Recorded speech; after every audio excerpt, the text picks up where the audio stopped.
Hello, everyone, and welcome back to our channel where we explore the fascinating lives of historical and spiritual figures. Today, we're diving deep into the story of one of the most mysterious and often overlooked of Jesus' 12 apostles. He's known by several names: Jude, Thaddaeus, Judas, son of James. But who was this man, often called the Forgotten Apostle? Let us unravel the story of Apostle Thaddaeus and discover why he is considered the patron saint of lost causes. So, why so many names? In the ancient world, it was common for people to have more than one name, especially if their birth name was very common. The name Judas, or Judah, was incredibly popular at the time, honoring one of the patriarchs of Israel. To avoid confusion with Judas Iscariot, the apostle who betrayed Jesus, the other writers of the Gospels and the early church often referred to him by his other names: Thaddaeus, or Labois, which likely meant courageous heart or large-hearted. In the Gospel of Luke and the book of Acts, he's called Judas, son of James, distinguishing him from his. This simple act of renaming shows how deeply the early Christian community felt the sting of betrayal and wanted to protect the honor of this faithful apostle. In the Bible, Jude Thaddaeus makes only one direct appearance outside of the lists of the 12 apostles. It happens during the Last Supper, as recorded in the Gospel of John. Jesus is telling his disciples that he will reveal himself to those who love him. Thaddaeus, full of genuine curiosity, asks a very practical and heartfelt question. "Lord, why do you intend to show yourself to us, and not to the world?" This question is so relatable. It's the voice of someone trying to understand a divine plan that seems counterintuitive. Why keep this amazing truth a secret from the masses?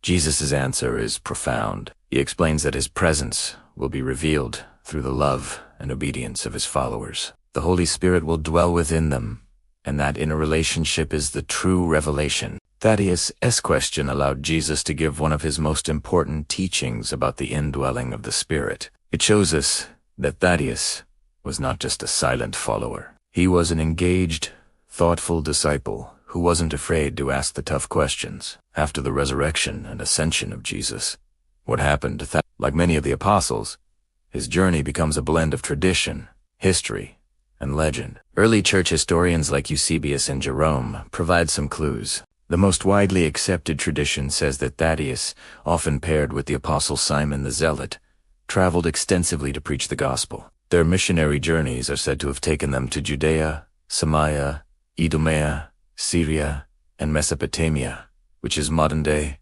Iraq and parts of surrounding countries. This was a vast and culturally diverse region, a true testament to their commitment. Imagine traveling those distances on foot, or by simple means, facing different languages, cultures, and often hostile authorities. Their mission was anything but easy. One of the most famous stories associated with Thaddaeus involves King Abgar V of Edessa, a city in what is now southeastern Turkey. According to tradition, documented by the historian Eusebius, King Abgar was suffering from a severe illness, possibly leprosy. Having heard of Jesus' healing miracles, he sent a letter to Jesus, asking him to come and heal him. The story goes that Jesus, unable to go himself, promised to send one of his disciples after his ascension. True to his word, Thaddaeus was sent to Edessa. When he arrived, he preached the gospel and healed the king, not only of his physical ailment, but also converted him and his entire court to Christianity. This event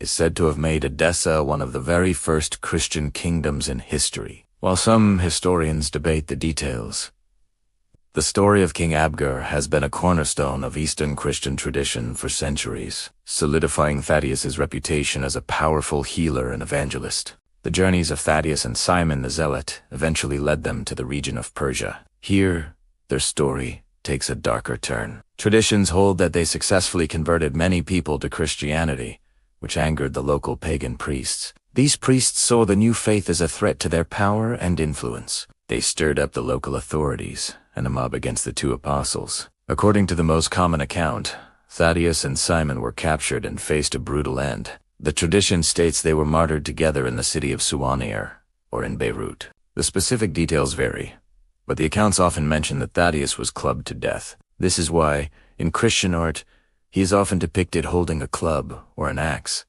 a symbol of his martyrdom. His willingness to face death, rather than renounce his faith, is the ultimate expression of his name. Courageous heart.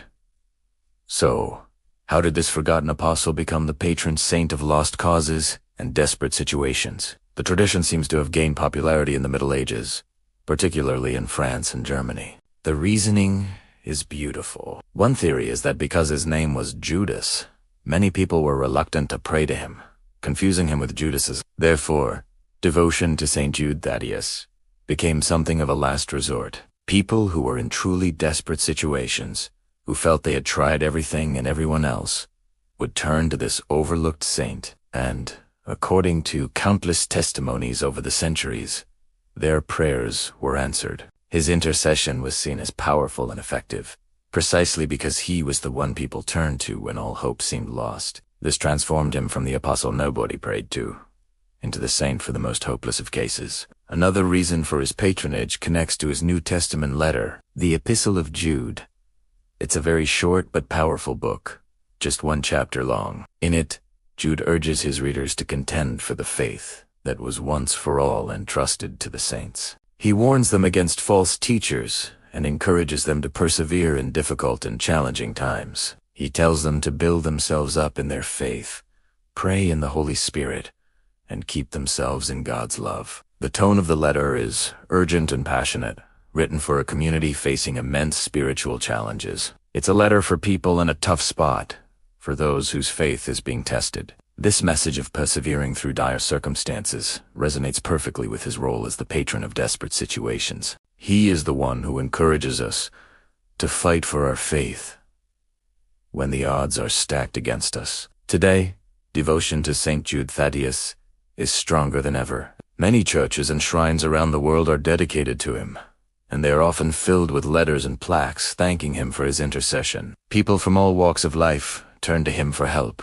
with seemingly impossible problems: serious illness, unemployment, family crises, and deep personal struggles. The National Shrine of St. Jude in Chicago, for example, receives thousands of petitions for prayer every month. This enduring devotion shows that the story of the forgotten apostle has found a powerful and permanent place in the hearts of believers. He reminds us that no situation is too hopeless, no cause is truly lost, and that even in our darkest moments, there is a source of courage and hope we can turn to. The life of Jude Thaddaeus is a powerful reminder that even those who seem to play a minor role in a great story can have a massive impact. From asking one crucial question at the Last Supper, to traveling thousands of miles to share his message, and ultimately giving his life for his beliefs, Thaddaeus lived out the meaning of his name, courageous heart. He teaches us the value of asking sincere questions, the importance of perseverance in the face of adversity, and the comforting truth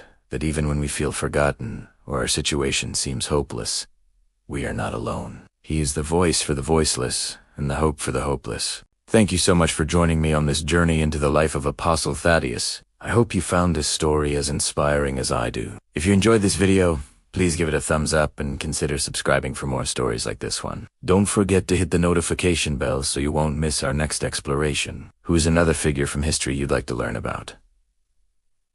Let me know in the comments below. Thanks for watching, and I'll see you in the next video.